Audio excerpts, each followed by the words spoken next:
Good afternoon. Today is the 4th of May, it is Star Wars Day, and we've got something which looks like it's from the future. This is a 2021 Volkswagen ID.3 Pro Performance Family, and that does sound like a mouthful. It only does say Pro on the side here. They could have written Performance on there to make it less confusing, but there we go. This is really a very significant car because Volkswagen think that this is going to replace the Golf. Really, it is on an entirely new platform, which is called the MEB. There are 9 trim levels and 5 powertrains to choose from. This particular car with the Pro Performance has a 201 brake horsepower, 58 kilowatt hour electric motor. The range in WLTP conditions is somewhere about 260 miles. It depends on the exact wheels you've got fitted to the car. 0 to 60 in the car, Pro Performance is about 7.3 seconds. Now there is really not much at the front. We'll have a look in the, well, what used to be called the bonnet, but is an area, but is now the fruit in a lot of electric cars at the front if you're from other parts of the English-speaking world. I think it looks quite nice in this colour. I don't think I've seen too many of these in person so far. I actually saw one at the Intu shopping centre in Milton Keynes in September. It's probably the first time I ever saw one. But they have not been out very long. I think September was about the time that they were launched. So I'm going to get in the back first of all. And I can't get in that side because it's got Mr. Jackson's child seat in it. Mr. Jackson is just with me today. This is actually his father's car. You would have seen his BMW i3 and his MG ZS on the channel before. It's almost like an SUV or an MPV really. There's lots of room in here, and there is a panoramic shade here. We won't retract that. We'll do a full review. This isn't a full review, by the way. This is just a quick walk around. As you can tell from the really bad wind today, it's a very, very bad day in terms of wind, but there's not a lot we can do about that. I was going to plug my phone in, but I can't because they've got USB-C ports here instead of USB ones, which I think is incredibly annoying, but I don't think you can really do much about it. This artificial leather, I think, because this is one of the sort of higher end models in the 9 trim level range. Feels quite nice. I think this is artificial. I doubt this is real leather. If I just move the door a little bit further back here, it's disappointing really. It's just like in a Mark 7.5 Golf. The plastics are really hard at the top. I mean, they're quite durable, but they are quite hard. That feels alright, that door handle. Obviously a bit of piano black interior trim because it's 2021. This I think is like a vinyl stuff. It works quite well. I think the interior looks relatively nice. It can be had. I think in the first edition cars there was an option to have a white dashboard with a yellow, sort of yellow stroke orange accent. It was orange really. Massive, massive, massive big pocket for stuff like bottles and things. Although that's not felt line like the front ones are. We've got separate armrests for the front passengers, a bit like an old Renault Espace or something like that. If I just get out here and hold the phone inside so we don't have to have too much wind noise. You see the Isofix covers are here. They don't actually fall off like on a Mark 7.5 Golf that you might lose them. Got a central armrest in there as well. Just pull that down slightly. The rear of the seat's in the way, but we'll just leave that. And the seats do actually fold down as well. Just put that back so we don't fly forward. There's nowhere for this buckle to go though. When you just put it to one side, maybe it just stays out of the way automatically. I don't know. Let's take a look at the boot. So to get in, just like a conventional Golf, we just lift this handle. It's not an electric boot in this one. I can't remember whether on the top Tour model you do get an electric boot opening. This is an adjustable height boot floor. Not all models come with this actually, but some of them do. And if you were to put this down a bit, you get 385 litres of space. It's about 5 more litres than I think of a Golf Mark 8, which is the same as a 7.5. They're about 380. So if we put this up here, we can see you've got a Type 2 connector in here. I've heard different things about whether or not you get a 3-pin granny lead as well as a Type 2 connector, but this car clearly doesn't have one, so you obviously don't get that as standard. There is a LED boot light in here, like the LEDs in the back here. Top up socket, of course, and there are some hooks in here. They're nice sort of durable ones. There's little bits down the side here for storage, like on my old Seat Toledo. And if we roll that forward and sort of pull this bit up, there we go. We've actually got a little area here. I think you could probably get sort of granule or something in there as well if you wanted to. And of course the Bandatasher, which is a first aid kit, is in there too. And there's the locking wheel nut key and all that sort of stuff if you needed to inflate the tyre, because of course I don't think you can get a spare wheel in this car at all. It's 2021 after all. Unfortunately we don't have such things anymore. Boots, pretty easy to open. This isn't too heavy. There's two huge handles for pulling that down as well, and the drawing triangle lives very nicely in there. Of course we've got things like reversing sensors and a camera on this particular trim. So this is the what would have been called an engine bay if it's had a combustion engine. Of course it doesn't. It's got an electric motor, so there is a normal 12-volt battery, and I think that's the 12-volt one, I think. Obviously a lot of others in here too. And then there's the coolant, the motor, dot brake reservoir, but absolutely no luggage space at all. There's no luggage space in here whatsoever. There's no front boot, frunk, whatever you call it. There isn't one here at all. All of these cars get LED headlamps, even the bottom of the range city model gets them, but higher models do get matrix LED lights. I think these are matrix LED lights actually on this car.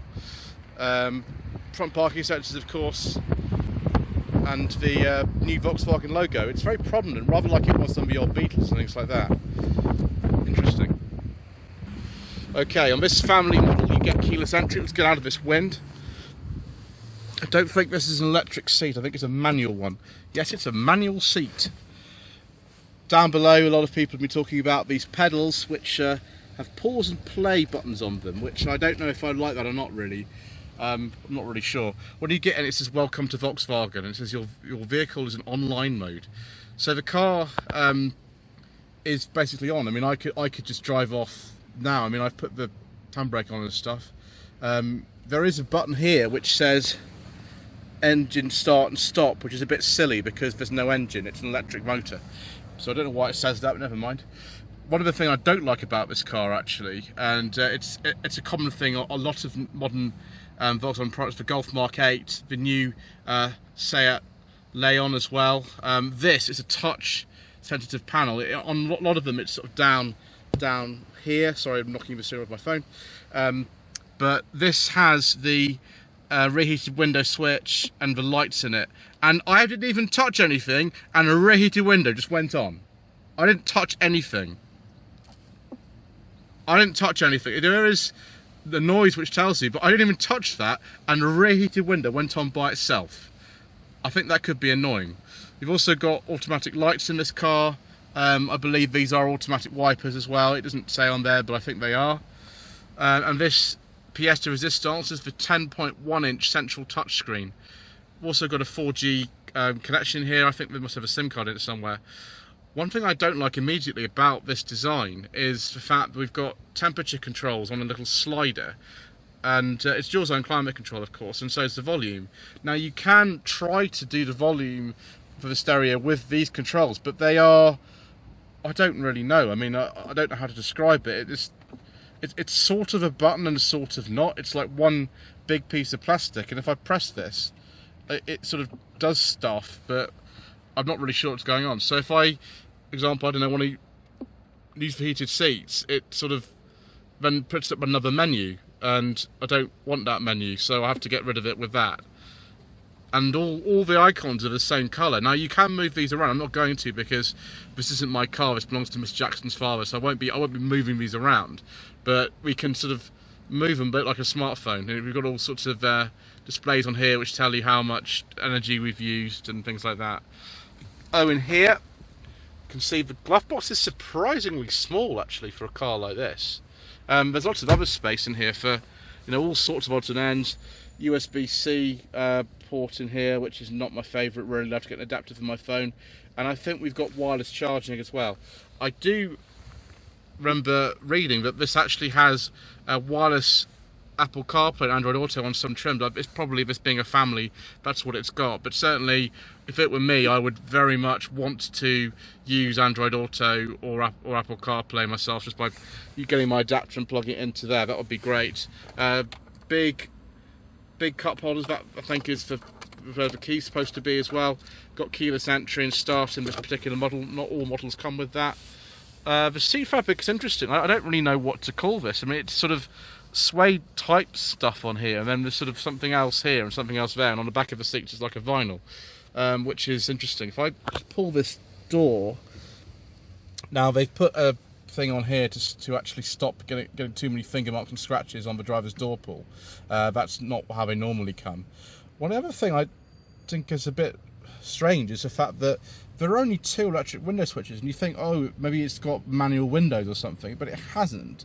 What actually it is that you have to press this button marked rear, just there, to activate the rear electric windows. And obviously, as a driver, you don't tend to use the rear ones too much, so maybe that's not so much a problem. I don't know. Just autofocus, just focus there.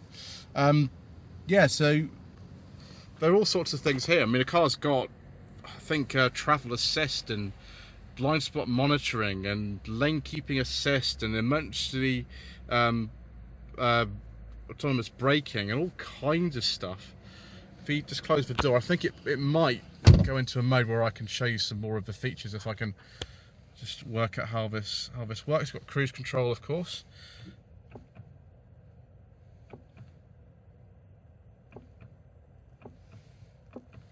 I can want to pause this and see if we can actually get something to appear on the screen properly.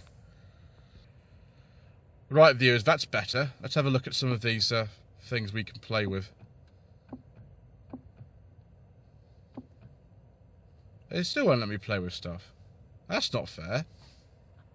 Oh, right, I worked it out. Push this view button. It can be big or small. Be big or small. Well, that's handy, isn't it? So let's put it back into park mode, which is by pressing this gear lever at the top of there. Let's break into park mode. And the wipers have suddenly come on and I didn't touch anything. You know, Volkswagen are marketing this car as being like a first electric car for people. And certainly, Mr. Jackson's father, this is his first electric car. Richard's had a couple before. He's got an MG's LCV and I admitted it by free. As I mentioned, both of which have appeared on my channel before in full reviews. This tells me all these things I can do, and I can put the wipers in service position, and got interior monitoring, and it says goodbye, and I've got my phone with me, and wow, it's a bit complicated. This, I think I'm going to have to read the instructions before I take my test drive in one of these. One of the things Richard's just told me, and I will get out of the wind quite soon and finish this walk around, is that because this is, I think, a November 2020 registration, or it's a 2021 model year car, it didn't have wireless Android Auto at the start. It actually was added by a software update, and that's very common with electric cars. The MGZ SEV is exactly the same. It got rid of some of the bongs on an update fairly recently, and if you've watched that review, you'll know how much I don't like bongs. But there don't be too many bongs in this one. It just seems to have quite a confusing infotainment system that would take the average person a bit of getting used to. If you're really into high-tech stuff, and you know you're into things like Teslas and whatever, it probably doesn't seem that bad. But for someone like me who likes a lot of physical controls and stuff like that, and doesn't like touch buttons, maybe it's going to take a bit of getting used to. But anyway, so that's for 2021 Volkswagen ID.3 Pro Performance family. We will be filming a full review of the car this afternoon, hopefully with a bit less wind noise, and I'm looking forward to driving it.